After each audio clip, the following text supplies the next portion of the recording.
Hello, hello les amis et bienvenue dans cette nouvelle interview. Je suis France Drion et j'accompagne les porteurs de projets à générer leur premier revenu avec cette nouvelle activité qui fait du sens pour vous. Alors aujourd'hui, j'ai pour moi une sommité d'une forme de spiritualité. Elle est coach holistique et quintessence. Je prends mes petites notes parce qu'il y a du bagou derrière. Docteur en naturopathie, Chanel multidimensionnelle, interprète des animaux et des élémentaux. Elle est conférencière, elle est formatrice. Elle est aussi l'auteure de 9 livres qu'elle a écrits sous le nom de Bianca Gaia pour ceux qui la connaissent. Aujourd'hui, j'ai la chance d'avoir avec moi et avec vous du coup, Diane Leblanc. Bonjour Diane. Comment vas-tu? Bonjour, bonjour, ça va bien et toi? Fort, fort bien. Je te Génial. remercie d'avoir accepté cette invitation pour cette interview. Ça me fait plaisir d'être là, On s'est vraiment. rencontrés au Portugal au mois de décembre. Je ne te Exact. connaissais pas du tout avant. C'est vrai. Tu as été une révélatrice pour moi.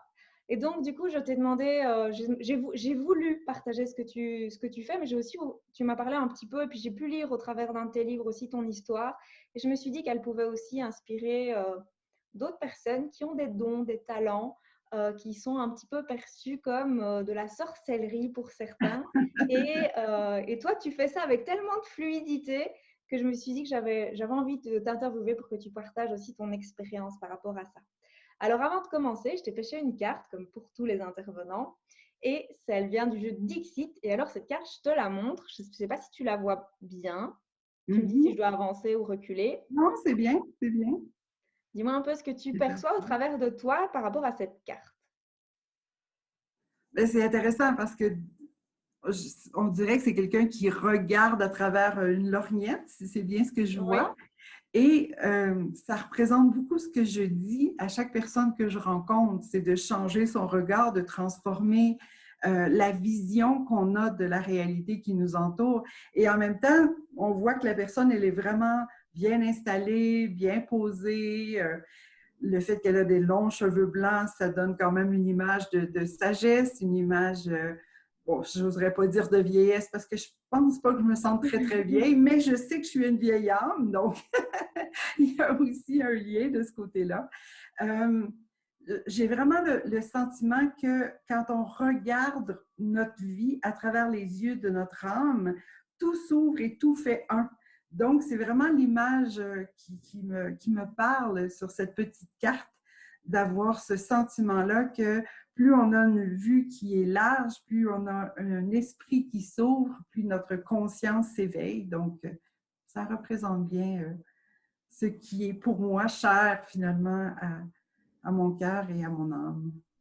Éveilleuse de conscience, on ne l'a pas dit, mais on pourrait le mettre en plus, hein. En tout cas, dans mon cas, ça m'a servi. Ça m'a servi. Oui, effectivement. Je voulais te demander, est-ce que tu serais d'accord de partager un petit peu ton histoire de comment tu es arrivée de la Diane Leblanc qui était dans un circuit de vie tout à fait conventionnel, je vais dire, un peu plus métro, boulot, dodo, à la Diane de maintenant. Hmm. Est-ce que tu serais d'accord de nous Bien sûr, partager par bien quoi tu es sûr, passée? bien sûr. En fait, je te dirais, ce que je suis devenue, c'est vraiment à travers mes enfants, grâce à mes enfants. C'est les expériences que j'ai vécues en tant que maman qui m'ont éveillée, je dirais, à diverses possibilités. Euh, Quand j'étais toute petite, je sentais qu'il se passait des choses en moi. Il y avait des choses qui se produisaient dans ma vie que je ne contrôlais pas et qui me faisaient un peu peur. Et j'avais essayé de mettre le couvercle sur tout ça pour essayer de faire abstraction.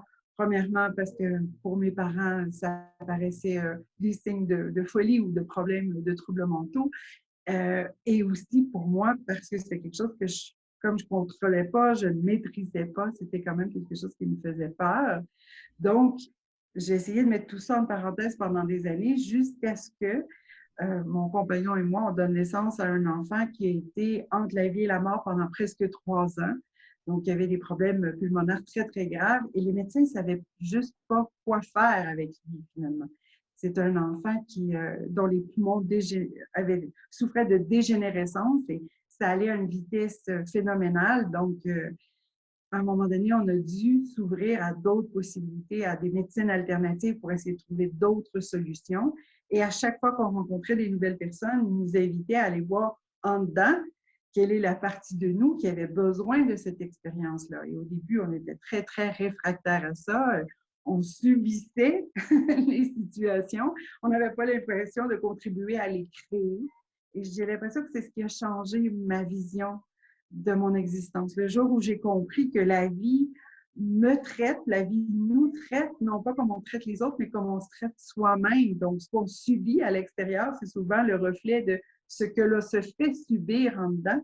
Et finalement, de s'oublier, ça fait que les autres nous oublient, de se sacrifier, ça fait que les autres nous sacrifient, alors que le fait de se choisir, le fait d'apprendre à s'aimer, le fait de prendre soin de soi, ça enseigne aux autres aussi comment se comporter avec nous et ça leur donne l'exemple de ce qui est le mieux pour eux. Donc, il y a quelque chose à l'intérieur de moi qui s'est transformé et chacun des enfants, à sa façon, m'a amené à découvrir une facette différente de moi pour unifier tout ça et retrouver la paix finalement. Je pense que c'est surtout ça. Et tu partages aussi, du coup, dans un de tes livres, un élément aussi qui a changé ta vie bah, aussi grâce à tes enfants, mais aussi grâce à une amie. Tu as eu une pancréatite aiguë, c'est ça? Oui. Et Oui. et je me souviens plus ce qui s'est passé exactement. Ça m'avait marqué la manière dont tu expliquais Oui. ça. En fait, j'ai eu 4 enfants en 5 ans. Donc, c'est sûr que mon corps, ça a demandé quand même beaucoup d'énergie. Quand on sait que le premier, comme je disais, a été plutôt entre la vie et la mort à cause de ses problèmes de santé physique. La deuxième, c'était plutôt le côté émotionnel. C'était un enfant qui était, je dis souvent la blague, elle a fait sa crise d'adolescence à 4 ans. Ça dit à peu près le contexte dans lequel on pouvait évoluer dans la maison. Donc, elle avait beaucoup, beaucoup d'émotionnel exacerbé, je dirais. Le troisième, on m'a dit, les médecins pensaient qu'il avait des comportements autistes jusqu'à l'âge de 3-4 ans. Il ne parlait pas, il ne s'exprimait pas. En fait, dans la réalité, il faisait de la télépathie avec nous, un autre truc qui m'a éveillé à d'autres potentialités, mais avant de réaliser que c'était ça, on a quand même été obligé avec cet enfant-là je dirais, de trouver des façons de l'intégrer dans le monde dans lequel on vit. Et le petit dernier, ça a été vraiment, comme on dit, la cerise sur le gâteau. C'est un enfant qui était hyper actif, qui a marché à 7 mois et il a fait sa première fugue à 8 mois. Il s'est sauvé à 3 heures du matin. On l'a cherché partout dans la maison. Puis finalement, il était parti chez le voisin. Donc, à 1 an, il courait sur la toiture pendant que lui était en train de réparer son toit, notre voisin. Donc, il était toujours chez le voisin ou encore plus loin. Et j'ai l'impression que ça m'a miné à la longue d'essayer d'aider chacun de mes enfants et d'essayer de les prendre, de trouver des solutions pour qu'ils soient le mieux possible. C'est comme si je brûlais la chandelle, non pas par les 2 bouts, mais par les 4 bouts, étant donné que j'en avais 4 en même temps. Et effectivement, mon corps a eu beaucoup de difficultés à composer avec ça. Donc, à un moment donné, je me suis retrouvée avec une pancréatite aiguë et le médecin a dit on a le choix ou on t'hospitalise pendant 6 semaines ou tu trouves une maison de convalescence pendant 6 semaines, mais tu as besoin vraiment d'avoir du recul. Et j'ai une amie qui avait travaillé dans un centre de santé, mais le centre de santé était fermé, donc elle habitait encore là-bas. Elle m'a invitée chez elle. Et pendant que j'étais là-bas, c'est elle qui m'a dit écoute, Diane, ça se peut pas être aussi présente à ses enfants. Je comprends que tu as eu 4 enfants avec des parcours très particuliers, mais en même temps, c'est pas à toi de toujours tout porter sur tes épaules. Tu es vraiment en train de t'épuiser à prendre soin d'eux. Et si tu réalisais qu'il y a peut-être d'autres êtres autour de toi qui peuvent t'aider, sur qui tu peux t'appuyer finalement pour prendre soin de tes enfants, chaque enfant est arrivé ici sur Terre avec son ange gardien. Donc, et si tu t'adressais aux anges gardiens de tes enfants, parce que finalement, il n'y a pas une maman sur Terre qui peut être là 24 heures sur 24 pour veiller sur ses enfants. À un moment donné, ils vont à l'école. À un moment donné, ils ne sont pas toujours sous nos yeux. Donc, et si tu faisais confiance que tes anges gardiens ou leurs anges gardiens les accompagner, ils peuvent les guider dans la vie. Et c'est comme si ça a réveillé à nouveau en fait, mon histoire est simple. J'avais 2 ans et je parlais avec les anges. Puis à un moment donné, ma mère est rentrée dans la chambre. Puis elle m'a dit, à qui tu parles? J'ai dit, je parle aux anges. Puis elle m'a dit, ça n'existe pas, les anges. Donc, à partir de ce jour-là, j'ai essayé de faire abstraction de ma connexion avec le monde invisible. Et quand mon amie m'a dit, et si tu recommençais à parler avec les anges, finalement, elle ne savait pas que je le faisais quand j'étais jeune, mais c'est ce qui est ressorti. Ça a ouvert la porte parce que j'avais besoin d'aide, de me laisser accompagner finalement. Et ça m'a aussi permis de découvrir que mes enfants étaient dans une énergie qui était très différente les uns des autres. C'est-à-dire que j'ai une voisine qui a 5 enfants et ces 5 enfants font du sport, ces 5 enfants font de la musique, ces 5 enfants font partie des scouts.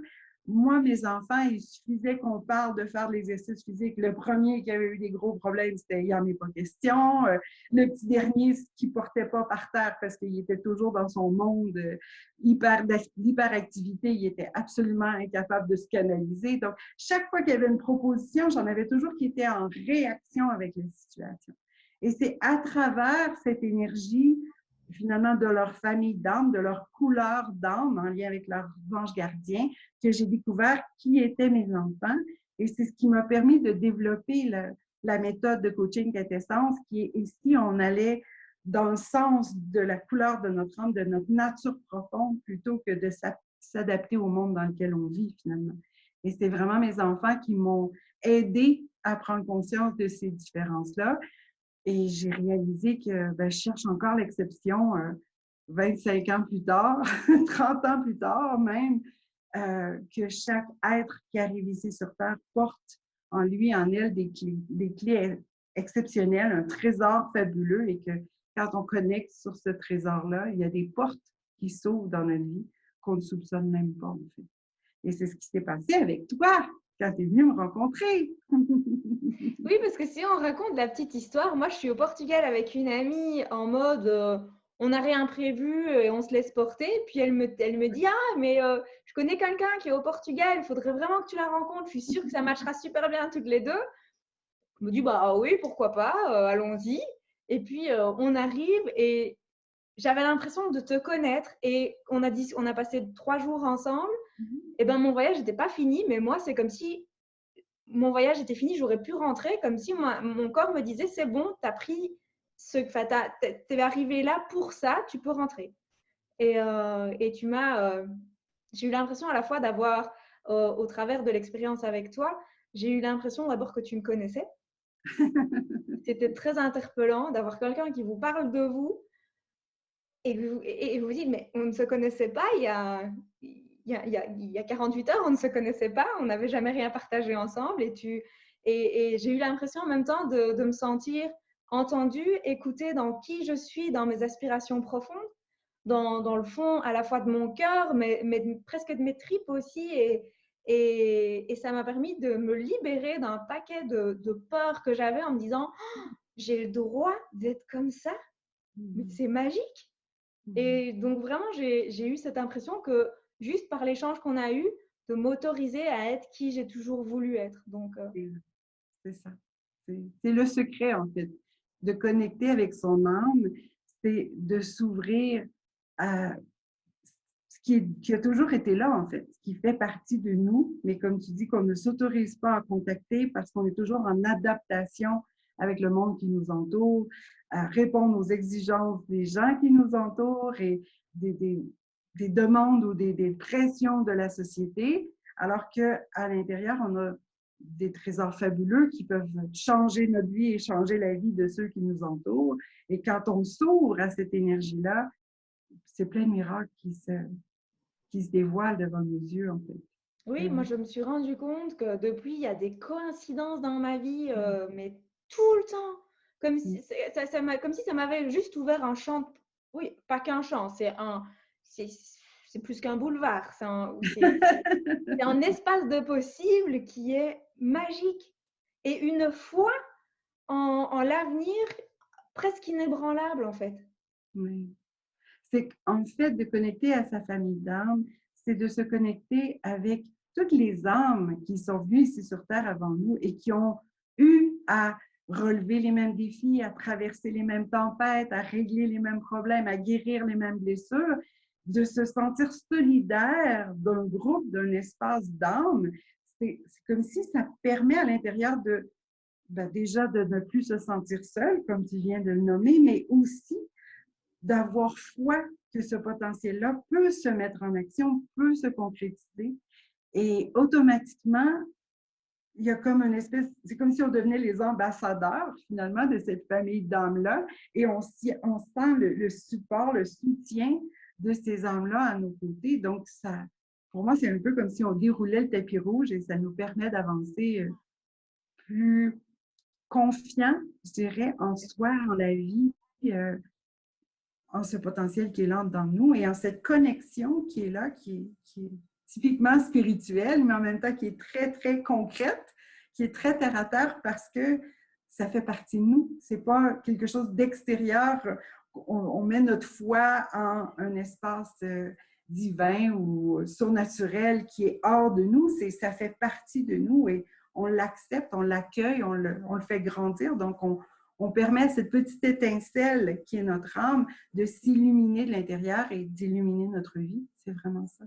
Parce que comme tu dis, c'est une connexion, c'est très spirituel, la base comme tu parles, des familles d'âmes, ça nécessite une ouverture d'esprit. Et en même temps, comme on est des êtres qui vivent dans la matière, ça se répercute au travers de nos choix, de nos actions, de nos réflexions. Exact.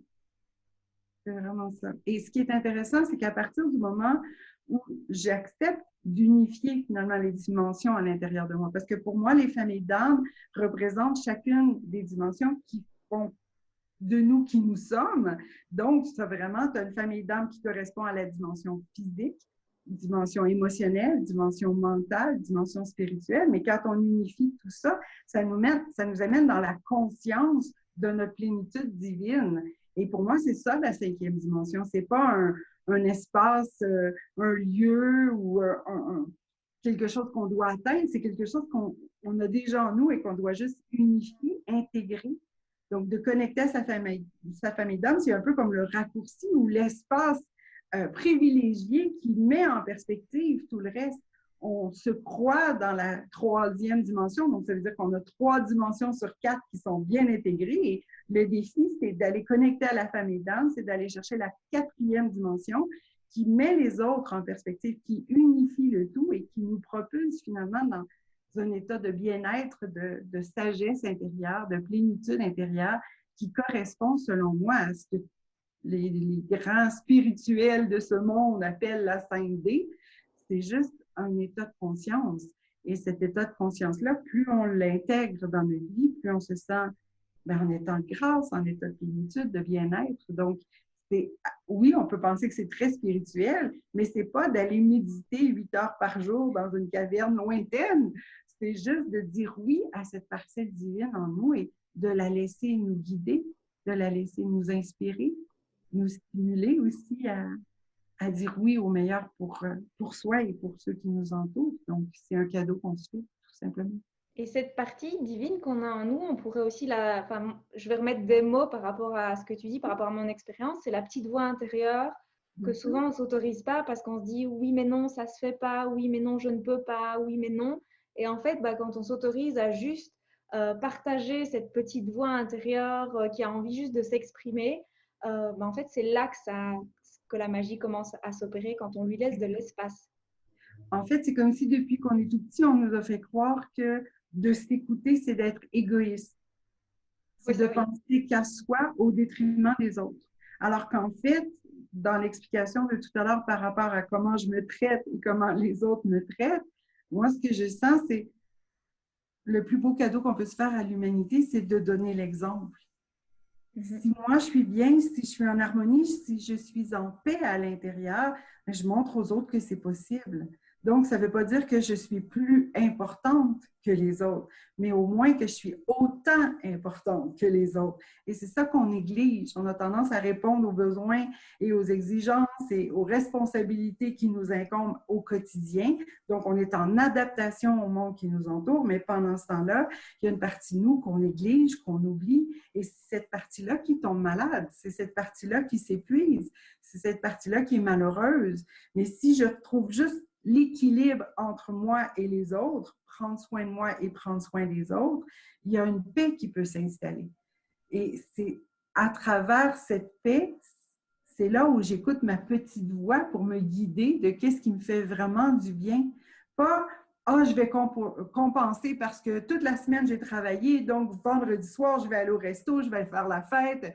Ça, c'est pas ma petite voix intérieure. C'est la frustration, c'est l'accumulation de d'avoir tellement pris soin des autres que finalement, j'ai l'impression que j'existe plus. Donc, pour exister, je dois aller à l'autre extrême.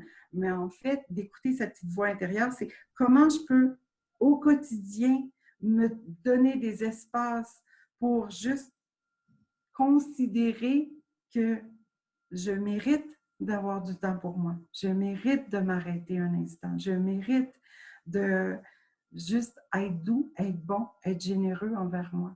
Et c'est cet amour de soi qui change finalement notre énergie intérieure. Et en plus de je mérite, c'est j'ai le droit Oui. de. J'ai le droit de m'arrêter, j'ai le droit de penser à moi, j'ai le droit de tout ça. Je trouve que c'est un beau message que tu partages. Oui, c'est un très beau message que tu partages là. C'est très libérateur en fait.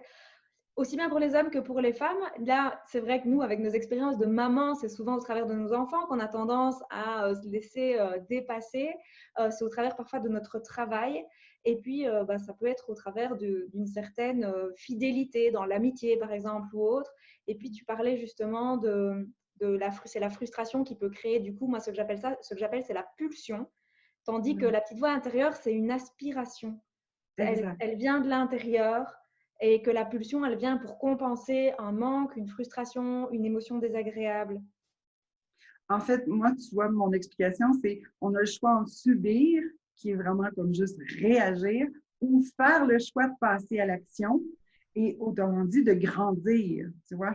Soit je subis, soit je grandis. Si je me connecte à mon espace intérieur et que je vois les difficultés de ma vie comme des opportunités de grandir, des défis à relever pour aller à la rencontre de moi-même, ça ouvre des portes.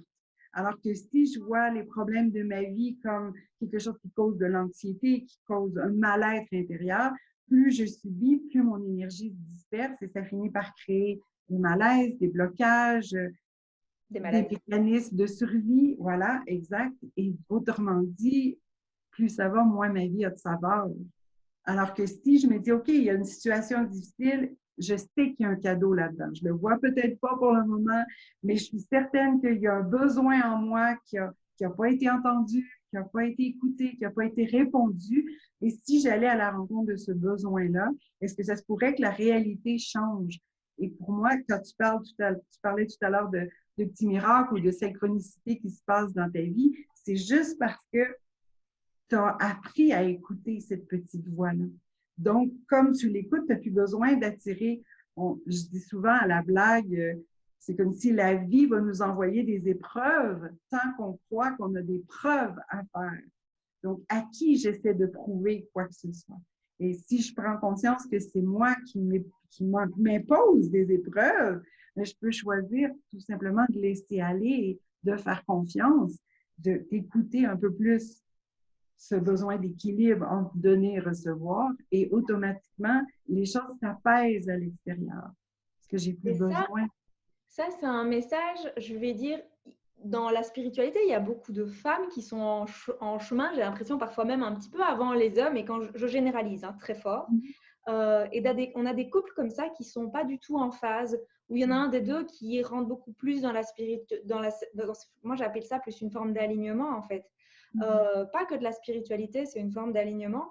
Et où l'autre conjoint a un peu du mal à suivre, finalement, c'est ce que tu dis, ce que j'entends dans ce que tu dis, c'est finalement expérimentez vous-même, ne cherchez pas des preuves à l'extérieur, expérimentez vous-même. Pour l'anecdote, je me souviens que quand j'ai commencé à m'ouvrir à ces dimensions-là un peu plus spirituelles, c'était très difficile pour mon conjoint. Son image, c'est, bon, Diane est en train de s'envoler dans un gros ballon à l'hélium et je dois la tenir avec la chaîne pour la garder par terre. Et c'était comme ça, parce que je voyais la spiritualité comme une fuite, en fait, un petit nuage rose sur lequel m'évader qui m'empêchait de sombrer dans mon quotidien de maman qui était quand même très exigeant.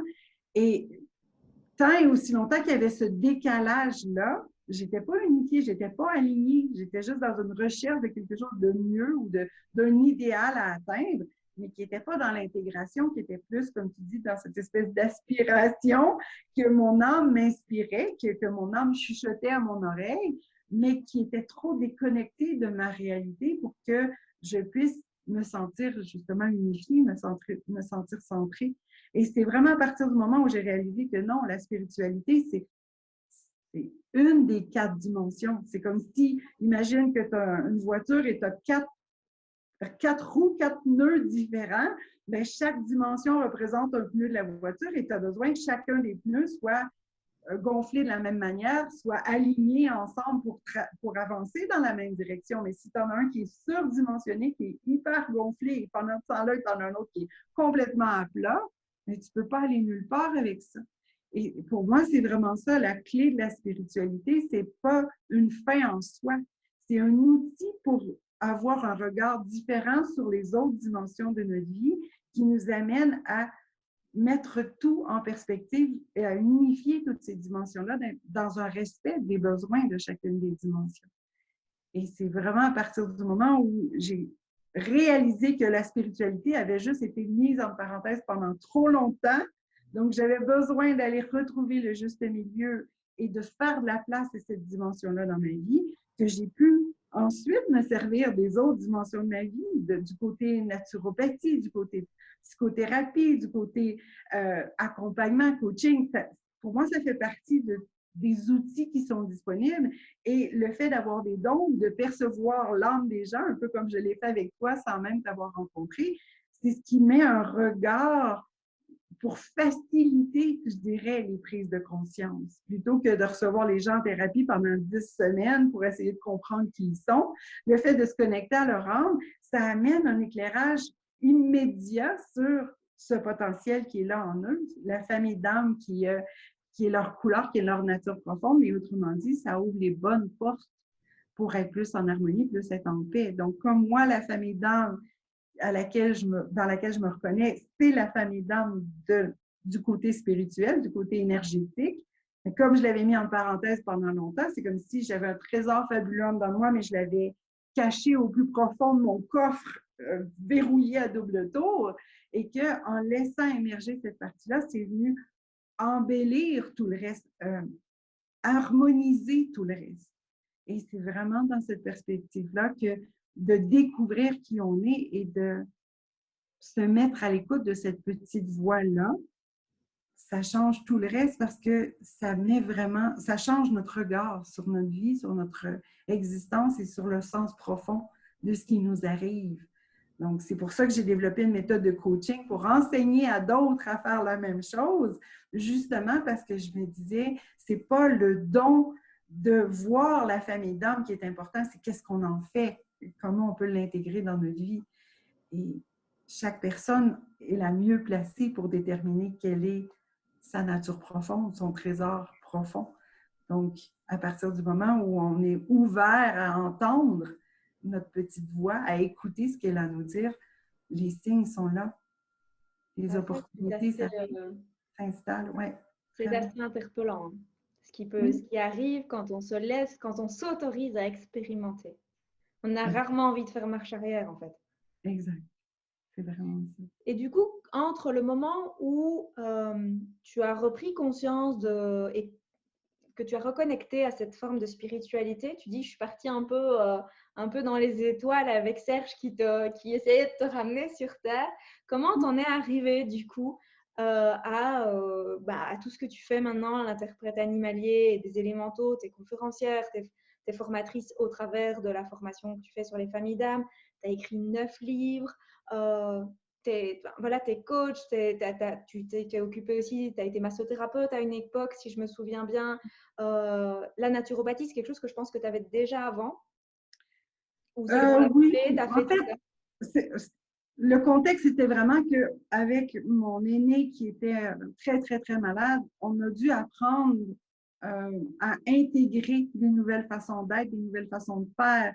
C'est vraiment à travers l'alimentation, à travers les vitamines, les soins énergétiques. La médecine était vraiment saturée avec cet enfant-là. Donc, à partir du moment où ils ont découvert quelle maladie il avait, il y avait juste 13 cas dans le monde et les 13 étaient décédés. Donc, ils ont essayé un peu à tâtons plein de choses, mais c'est à partir du moment où on a essayé de trouver des médecines alternatives, je dirais que lui a commencé à prendre du mieux. Donc, ça m'a bien entendu interpellée, tu vois. Je vais te couper. Ton fils, il a quel âge maintenant? Il a 34 ans. Il avait une espérance de vie de 3 ans et à un moment donné, il n'y avait plus que 30 de capacité pulmonaire parce que ses poumons, c'est comme si ça faisait du tissu cicatriciel, un peu comme la fibrose kystique, mais en beaucoup plus grave, beaucoup plus avancé comme problématique. Donc, à partir du moment où il restait juste 30 de capacité pulmonaire, on lui donnait maximum 6 mois à vivre. Et 6 mois plus tard, il avait retrouvé de l'élasticité. Je veux dire, c'est un peu comme si tu coupes un bras, normalement, ça ne revient pas. Dans les poumons, normalement, quand ça fige comme ça devient comme du ciment. Ça ne peut pas nécessairement retrouver ses fonctions. Et pourtant, cet enfant-là, maintenant, a 90 de capacité pulmonaire. Donc, il y a vraiment quelque chose qui s'est produit au niveau de l'échange gazeux dans ses poumons qui a fait qu'au lieu que ça devienne toxique, ça redevienne alcalin, c'est le cas de le dire, par son alimentation et par les soins qu'il a reçus en homéopathie et plein d'autres trucs. Donc, c'est sûr que ça m'a interpellée, ça m'a donné envie d'aller en apprendre davantage pour les autres qui venaient ensuite et ben, pour mes connaissances personnelles aussi, tu vois. Donc, c'est ce qui m'a incité à aller faire la formation. Et le doctorat est venu vraiment au moment où j'ai réalisé que dans la formation que je suivais, on parlait beaucoup corps, âme, esprit. Donc, c'était tridimensionnel. Et pour moi, qui me sentais comme un extraterrestre ici sur Terre, j'avais de la difficulté à me reconnaître dans ce qui était proposé dans la formation. Et c'est avec l'hypothèse d'une quatrième dimension que est-ce que ça se pourrait que les gens qui sont plus connectés sur le plan électrique, énergétique, vibratoire, aient d'autres façons de composer avec la vie? Et du coup, c'est en lisant le livre de James Redfield qui s'appelle La prophétie des ondes, dans lequel il parle des différents mécanismes et les enjeux humains, que je me suis dit, ah non, mais lui, il parle vraiment de 4 dimensions, donc c'est parce qu'il y a 4 profils. Et en approfondissant la quatrième dimension, ou le quatrième profil plus spirituel, je me suis vraiment reconnue et j'ai reconnu mon petit dernier qui était dans cette même énergie-là. Donc, ça m'a incité à écrire le livre qui s'appelle Bienvenue dans la cinquième dimension, qui est le best-seller qui est encore en vente presque 20 ans plus tard. Donc, ça doit être parce que ça résonne chez d'autres personnes aussi. Et c'est vraiment ce qui m'a incité, comme je te dis, à utiliser finalement ces ouvertures-là pour amalgamer finalement ces formations-là que j'ai fait au fil des ans, tu vois. Mm-hmm. Et ce que j'entends aussi, c'est, enfin, on en avait discuté, tu m'avais dit, quand j'ai écrit ce livre, ça n'a pas directement été un best-seller, c'est vraiment maintenant qu'il y a un boom au niveau de cette connexion à la spiritualité. Tu as été une des pionnières. Est-ce que tu as eu l'impression par moment de devoir un petit peu, je vais utiliser le mot qui me vient, c'est peut-être pas le mot juste pour toi, mais un peu te battre contre quelque chose pour pouvoir exprimer ce que tu vivais? Ah, c'est intéressant comme approche parce que, tu sais, dans mes études, à travers mes études, j'ai rencontré ce qu'on appelle la biologie totale. Je ne sais pas si tu connais, mais bon, le docteur Hammer, c'est un médecin qui expliquait qu'on pouvait retrouver dans notre cerveau les traces de nos problèmes physiques. Donc, tout était lié beaucoup plus à la façon dont on réagit aux événements qu'aux événements eux-mêmes. Et lui s'est battu pour essayer de faire admettre ces théories. Et bon, il s'appelle Hammer. Dans ma tête, Hammer, c'est un marteau. Donc, c'est sûr qu'un marteau, c'est fait pour frapper.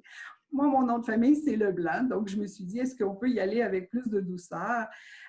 Donc, quand j'ai écrit mon livre, c'était vraiment comme si, je me souviens, on est allé chercher directement à l'imprimeur parce qu'on avait un salon dès le premier week-end, un salon du livre. Et à l'intérieur de moi, ça faisait, j'offre ce livre-là à ceux qui en ont besoin, à ceux qui sont dans cette recherche de compréhension. C'est vraiment comme si, pendant des années, j'avais proposé plein de livres à plein de gens autour de moi. Et là, j'avais fait un résumé de ce que j'avais lu ou de ce que j'avais appris pour essayer de rassembler tout ça et mettre une cohérence dans tout ça. Donc, pour moi, ce livre-là, je n'ai pas eu à me battre, justement parce que je ne voulais pas nécessairement que ça soit un best-seller, parce que pour moi, un best-seller, c'est un livre qui se vend très vite, puis ensuite, on n'en entend plus parler, alors que dans la façon dont c'est décrit par mon éditeur américain, c'est un strong seller. Donc, c'est un livre qui dure dans le temps, qui, dans le fond, les ventes se sont faites graduellement. Puis le fait de le traduire en anglais, de le traduire en russe, ça a ouvert aussi d'autres portes. Mais ça m'a surtout permis, je dirais, d'avoir un support technique pour offrir mes ateliers. Je voyais mon livre plus comme une carte de visite, finalement, que comme un objectif de devenir une auteure connue.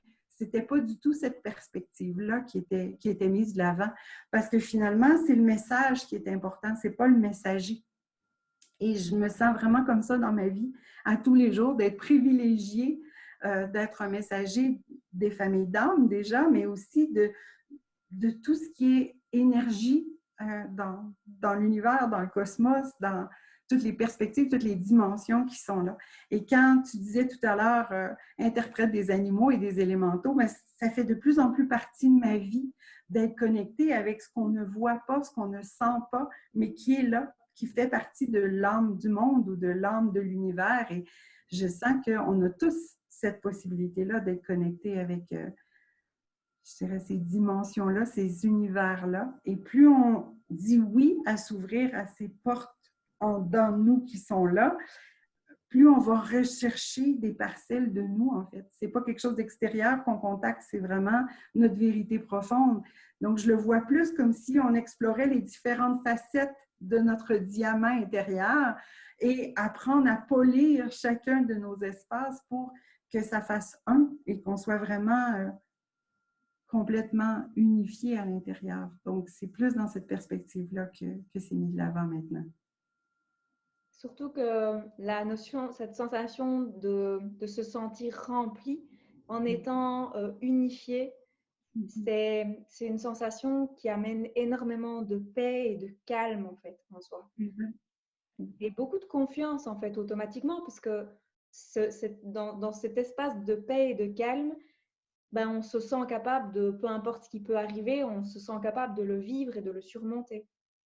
C'est en fait de réaliser qu'on fait partie d'une famille d'âmes, c'est de réaliser que d'autres âmes sont venues avant nous et ont pu expérimenter la même chose. Donc, si elles ont passé au travers, si elles s'en sont sorties, ben, peut-être que déjà de se brancher à cette énergie-là, c'est d'avoir accès à la sagesse qui existe déjà. Dans l'inconscient collectif, les réponses sont là. Donc, ça libère cette pression de devoir absolument être celui qui trouve les réponses et qui trouve les solutions. Mais il y a aussi le fait justement de se sentir solidaire. Je pense que c'est ce qui est le plus important, c'est de dire, ben, chaque être qu'on rencontre, c'est un frère, c'est une sœur potentielle, mais si on connecte juste sur le plan humain, on ne s'en rend pas compte parce qu'on va être plus dans les jeux et dans les enjeux même humains. Alors que si on voit vraiment, oui, voilà, les égos qui se confrontent. Alors que si on est plus dans cette recherche du cadeau que l'autre vient m'apporter, il y a un accueil, il y a une ouverture, il y a un amour qui est là, qui est naturel, je dirais, qui est même inconditionnel, qui permet à l'intérieur de soi de se sentir apaisé. Donc, de bénéficier de cette connexion-là à chaque instant.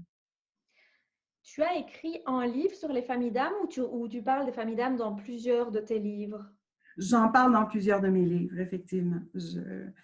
La façon dont j'aborde les différents livres que j'ai écrits, c'est de donner des outils concrets aux gens pour qu'eux puissent aller contacter qui ils sont. que ce soit mes livres en aromathérapie où je parle d'huile essentielle pour se faire du bien, ou que ce soit l'histoire de ce que j'ai vécu avec mon fils, ou que ce soit des livres plus en coaching spirituel ou en coaching holistique, l'approche de base, c'est « mais voici les outils, essayez-le, trouvez ceux qui vous conviennent, trouvez ceux qui vous parlent. Et oui, si ça vous amène à contacter votre famille d'âme, tant mieux. Si ce n'est pas la bonne, c'est pas grave. De toute façon, juste le fait, de savoir qu'on n'est pas seul ici sur Terre, c'est déjà un gros morceau, c'est déjà un gros cadeau qu'on se fait. Donc, c'est ça qui est important. Ce qui me vient là, c'est que par rapport à ce que tu exprimes, c'est que pour toutes ces personnes qui ont un peu ce syndrome de l'imposteur, la notion d'illégitimité, en fait, quand on est dans cet espace, je reviens sur cet espace de calme, de paix, de foi, où on n'a pas besoin de connaître les réponses parce qu'elles viendront quand ce sera le bon moment. En fait, cette question de la légitimité, elle ne se pose plus, en fait, parce qu'on a conscience et confiance en l'idée que enfin, en tout cas, moi, c'est ce que je ressens et c'est ce que je vis. C'est que j'aurai les bonnes informations au bon moment pour la personne que j'accompagne. Exact, exact. C'est de dire c'est pas l'ego qui dirige ma vie, c'est pas de vouloir prouver aux autres ou de vouloir me prouver à moi que je suis capable, mais c'est plus je suis disponible à l'énergie, disponible au contact avec l'autre, disponible aux informations qui sont là et qui circulent, et je suis juste réceptive. Donc, c'est pour ça que je dis channel dans la description de mon pedigree, comme je disais tout à l'heure, parce que je le vois vraiment comme être un canal de cette information-là, de cette énergie-là, de cette lumière-là, mais tout en étant consciente que chaque personne qui est devant moi, chaque être vivant qui est devant moi, a aussi cette lumière et cette énergie-là. Donc, je ne suis pas là pour aider l'autre, je suis là juste par ma lumière et par mon rayonnement à aviver l'étincelle pour que la flamme puisse s'éveiller en l'autre. Et c'est vraiment sa propre flamme qui va amener la guérison, qui va amener les prises de conscience, qui va amener les changements. Donc, c'est beaucoup plus dans le rayonnement et dans être un témoin vivant que c'est possible, que ça incite les autres à ouvrir des portes. C'est vraiment ça. Dans les livres que tu conseillerais, qui ont changé pour toi ta vie, tu parlais de la prophétie des Andes. Tu n'es pas la première interviewée à nous parler de la prophétie des Andes et c'est le livre que je suis en train de lire pour le moment. Ah, génial. Est-ce que c'est le livre que tu conseillerais vraiment en premier ou tu aurais un autre livre que tu conseillerais de lire qui, toi, t'a vraiment impacté? Il y en a plusieurs. Il y en a vraiment plusieurs qui m'ont parlé au fil des ans. Et je te dirais, chaque livre est arrivé au bon moment. Donc, tu vois, il y a plusieurs personnes qui ont repris les familles d'âmes. D'ailleurs, en Belgique, je pense qu'il y en a 3 ou 4 qui ont écrit sur les familles d'âmes à partir de mon approche. Et chaque individu qui a écrit sur les familles d'âmes l'a fait à partir de son vécu, de son senti, de son expérience. Donc, c'est difficile de conseiller un livre à quelqu'un parce que chaque être est dans une énergie ou dans une situation de vie qui va faire qu'il va attirer à lui au bon moment ce dont il a besoin. J'aurais plus tendance à dire, et si vous alliez dans une librairie et que vous vous promenez et juste regardez, est-ce qu'il y a un livre qui me parle? Est-ce qu'il y a un livre qui m'interpelle? Et souvent, on va avoir tendance à dire, « Ah non, pas celui-là » et on continue et ensuite, oups, on a envie de revenir. Et c'est souvent comme ça qu'on tombe sur le bon livre qui nous parle, qui nous inspire. C'est sûr que ce qui est intéressant dans un livre comme La prophétie des Andes, c'est que c'est un roman. Donc, ça ne paraît pas comme un livre spirituel ou un livre de cheminement personnel ou un truc avec la théorie derrière. C'est une histoire. Et plus on contacte notre propre histoire à travers ce qui nous est raconté, c'est pour ça que les films, les émissions de télé ont tellement d'impact sur les gens, parce qu'on se reconnaît, parce qu'on s'identifie. Donc, c'est de dire, est-ce qu'il y a une histoire qui vous parle? Moi, quand j'étais jeune, j'adorais Le Petit Prince. Mais quand je suis arrivée à l'adolescence et que j'ai lu Jonathan Livingston, Le Goéland, pour moi, ça a été la plus grande révélation de ma vie de « Oh oui, il y a une vie après la vie ». Donc, ça a comme apaiser quelque chose à l'intérieur de moi. Et je suis certaine que chaque personne que tu rencontres, toi aussi, a dans son histoire un livre qui l'a marqué, qui l'a interpellé. Donc, j'aurais plus envie de dire aux gens, et si vous alliez relire ce livre-là maintenant, avec le recul, avec les expériences, avec le cheminement de vie, pour aller voir qu'est-ce que ça a éveillé en vous et qu'est-ce que ça vous amène comme regard nouveau sur votre expérience d'aujourd'hui. Et c'est ce qui est le plus parlant pour moi. C'est vraiment de dire, j'avais déjà tous les outils, j'avais déjà toutes les informations, j'avais déjà tous les ressentis et l'éveil était déjà en dedans. Est-ce que je me suis autorisée à faire quelque chose avec ça? Donc, choisissez votre livre préféré et allez le relire. Vous allez peut-être avoir des indications de pourquoi il vous parle et quel est son cadeau pour vous. C'est ça qui est important, en fait. C'est vrai que tu parlais des livres qui peuvent nous inspirer. Moi, je vais à la bibliothèque chercher la plupart de mes livres et j'avais pris 2 livres que j'ai pas du tout eu le temps de lire parce qu'il y a un troisième qui est arrivé à moi. Et j'ai dû rendre les livres et c'est, je crois, près d'un an après, je retombe sur un des 2 livres que j'avais pas eu le temps de lire. Et quand j'ai lu le livre, je me suis dit, mais c'est le message, c'est le livre dont j'ai besoin maintenant. Ça faisait partie, c'était pas le bon moment avant. Et ça fait partie de toutes les petites coïncidences, les petites synchronicités de la vie que je perçois maintenant. C'est ça, c'est ça. Avant, je râlais de ne pas avoir su lire mes 2 livres.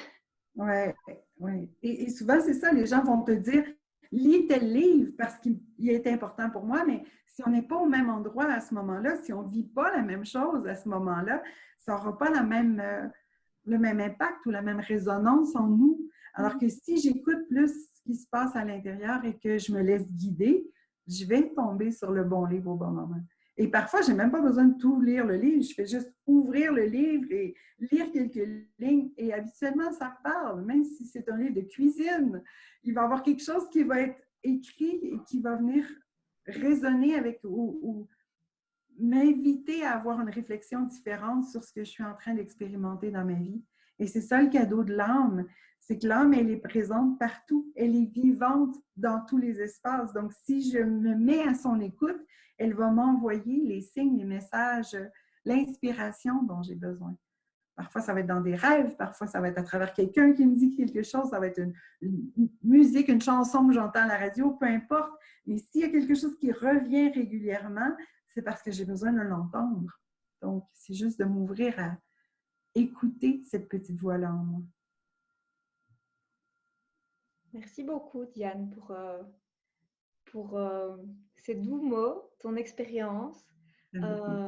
Toute cette, j'aime beaucoup en fait, ce que j'aime vraiment beaucoup chez toi, c'est cette connexion spirituelle qui est assez importante, enfin, que je perçois comme étant assez importante et en étant ancrée dans la matière.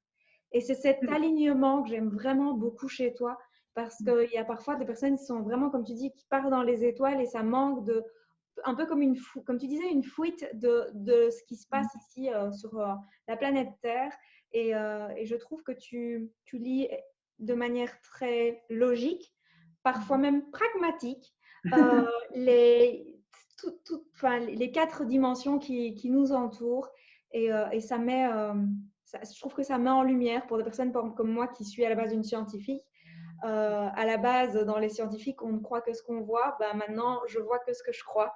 Et ça ouvre un champ de possibles complètement merveilleux. Si j'avais, je te dirais, un mot de la fin pour notre conversation, c'est « Et si on s'autorisait à changer les « ou » en « et » dans notre vie? » Ça a été notre première conversation, toi et moi, et je crois que c'est peut-être que tous ceux qui m'entourent ont le plus besoin d'entendre à l'heure actuelle.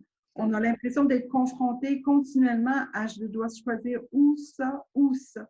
Alors qu'en fait, j'ai le droit de tout choisir. Peut-être pas tout en même temps, mais si je m'autorise à unifier ces dimensions-là en moi, à me mettre à l'écoute de mes réels besoins, je vais considérer les autres et me considérer. Donc, automatiquement, il y a quelque chose qui s'aligne et qui s'apaise à l'intérieur de soi. Donc, chaque fois que je me dis « j'ai pas le choix », ça veut dire qu'il y a un choix qui s'impose au détriment de tous les autres. Alors que si je me dis, j'ai le choix, je fais ce choix-là en conscience et je m'ouvre à ce que la vie a de mieux ou de plus extraordinaire encore à m'offrir, c'est vraiment comme si ça laisse la porte ouverte pour que la magie puisse s'installer dans notre vie. Je trouve que c'est un magnifique mot de la fin. Remplacer les ou par les et. Oui, vraiment. Ça complète magnifiquement bien. Merci. Merci à toi. N'hésitez pas, pour vous qui nous regardez, je vais mettre les liens de ton site où on peut retrouver tes livres, tes consultations. Il y a plein d'informations sur son site sur les familles d'âmes. En fait, il y a plein d'informations sur plein de choses sur ton site internet. Donc, vous pouvez aller voir son site internet. Il y a plein d'informations. Du coup, n'hésitez pas aussi à réfléchir à quel est votre livre qui vous a marqué et prenez le temps peut-être dans les prochains jours, prochaines semaines, d'aller le relire ou comme Diane disait, d'ouvrir une page avec peut-être une intention et de voir ce qui arrive comme message et puis de remplacer les ou par les et, de mettre de la conscience sur le moment où vous pensez que vous n'avez que des choix s'imposent à vous plutôt d'être dans le et, quelles sont les autres possibilités. Vous avez aussi la possibilité de voir plein d'autres interviews de personnes que j'apprécie beaucoup et qui m'inspirent et c'est pour ça que je leur ai demandé de partager leur expérience, leur vécu. Donc voilà, vous avez des liens un peu partout que je vais vous mettre autour de cette vidéo. Je te remercie en tout cas, Diane, pour ce temps que tu nous as alloué. C'était un honneur pour moi et c'était avec beaucoup de plaisir. Merci à toi. Je vous fais des gros bisous. Au revoir. Ciao, ciao.